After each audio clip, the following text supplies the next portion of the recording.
welcome to the Colac Herald Sports Match, Colac and District's highest rating online sports show. My name is Ben Martin. With me, as always, is Alex Baird. Alex, welcome.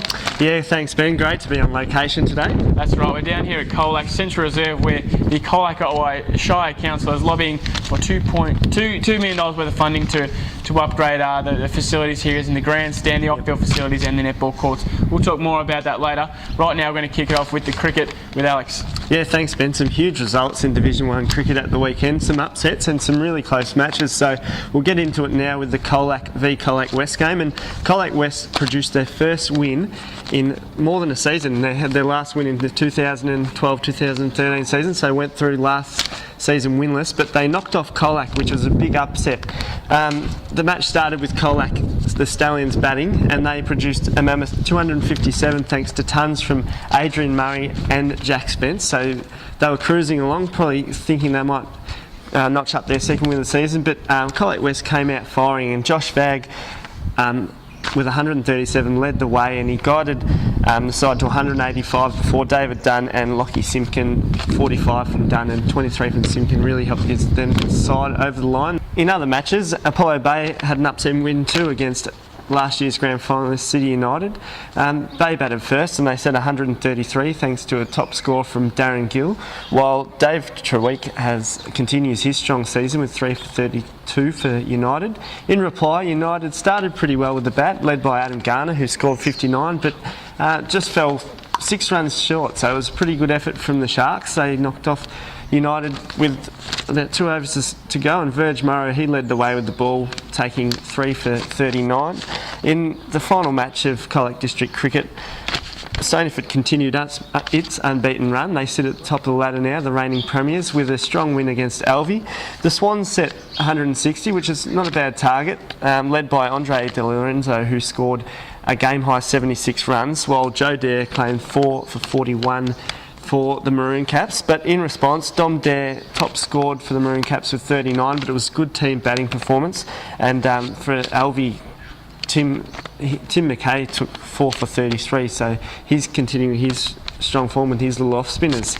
Going to move along to Polworth District Tennis now, Ben, and there's some sort of big wins from teams. We're going to start with Forest, who had a 9-0 victory against Warncourt. They won 54 games to 9. So the reigning premiers are sort of starting to hit some top form, but they're going to struggle with player numbers throughout the year. But when they get their best side on the court, they're going to be hard to beat. In other matches, Colac Lawn continued its strong start since it's joined the competition this year with a tight win against Biak, 5 sets 38 to 4 sets 31. So that was the closest match of the weekend.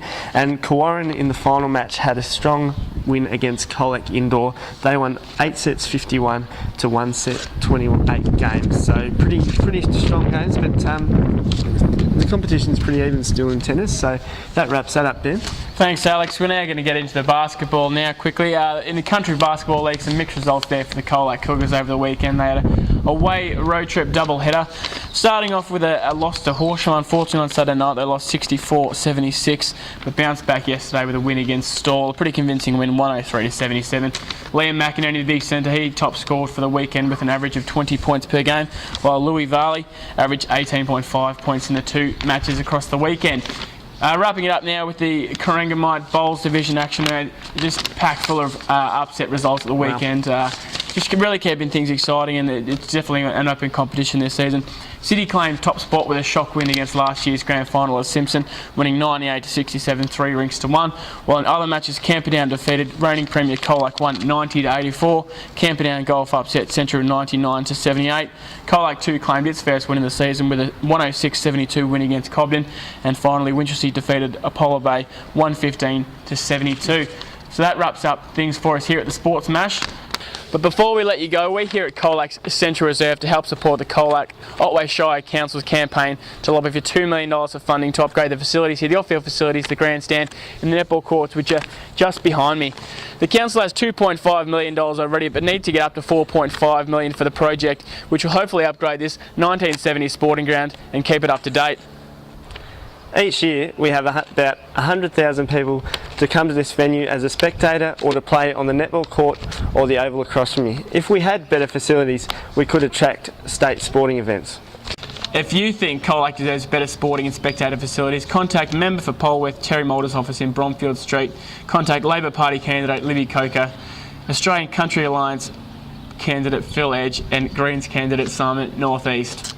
Yeah, that's right, Ben. And tell us what you think about the facilities here at Central Reserve on our Facebook page or on the Colac Herald website. Thanks, Alex. And that wraps things up for us here on the Sports Match for another week. Thanks again for joining us. Make sure you grab Wednesday and Friday's Colac Herald to keep up to date with all the latest sporting news. And we'll see you next time.